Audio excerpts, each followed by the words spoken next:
వివాహ విషయంలో జాగ్రత్త.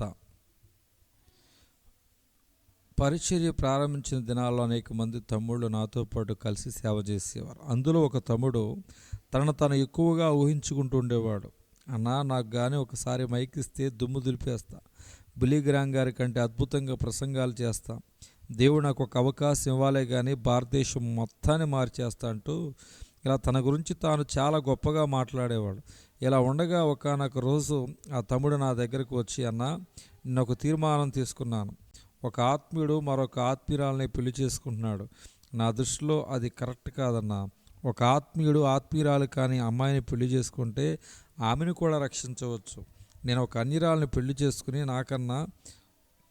నాకున్నటువంటి గొప్ప ఆత్మీయతతో ఆమెను మార్చేస్తానన్నా అని వెళ్ళి ఒక అన్యురాలని పెళ్లి చేసుకున్నాడు. నమ్మండి, ఆ తర్వాత వ్యక్తి ఇంకెప్పుడు సేవలో కనిపించలేదు.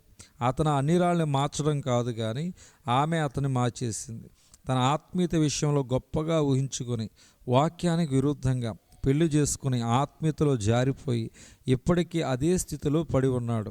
పరిశుద్ధ గ్రంథములో దేవుడు ఏమైతే లిఖించాడో వాటిని అనుసరించడమే మనకు ఆశీర్వాదకరం. నా నిమిత్తం నీవు గొప్ప వాటిని వెతుకుచున్నావా? వెతకవద్దు. ఇర్మియా గ్రంథం 45:5 గమనించండి. ఒక వ్యక్తి రక్షించబడిన తర్వాత పడిపోయిన స్థితిలో నుంచి లేపబడుతున్నాడు. దినదినము ఉన్నతమైన స్థితిలోకి అడుగులు వేస్తున్నాడు. ఆ విధముగా నీవు ఉన్నతమైన స్థితిలో ఉన్నప్పుడు నీవలే ఉన్నతమైన స్థితిలో ఉన్న ఒక ఆత్మీయురాలని పెళ్లి చేసుకోవాలి. అలా కాకుండా నీ ఆత్మీయతతో ఆమెను మార్చేస్తానని తప్పుడు అడుగులు వేస్తే పై మెట్టు మీద ఉన్న నిన్ను క్రింది మెట్టు మీద ఉన్న అన్యురాలు చాలా సులభంగా క్రిందికి లాగేయగలరు. కనుక విశ్వాసి అయిన నీవు పిచ్చి పిచ్చి ఆలోచనలు విడిచిపెట్టి దేవుని వాక్యానుసారముగా విశ్వాసిని వివాహం చేసుకోమని మనవి చేస్తున్నాను. తెలుసు తెలియకో ఒకవేళ ఇప్పటికే నువ్వు ఒక అవిశ్వాసిని వివాహం చేసుకున్నట్లయితే, నీ భర్త లేదా నీ భార్య అవిశ్వాసి అయితే అతనిని లేదా ఆమెను విడిచిపెట్టవలసిన అవసరం లేదు.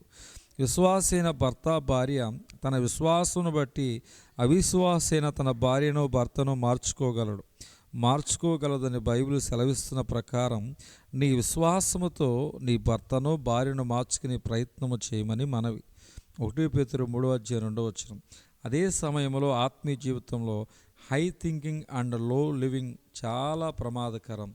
దేవుడి దిన వాక్య ధ్యానం దేవుడు దీవించునుగాక. ఆమేన్.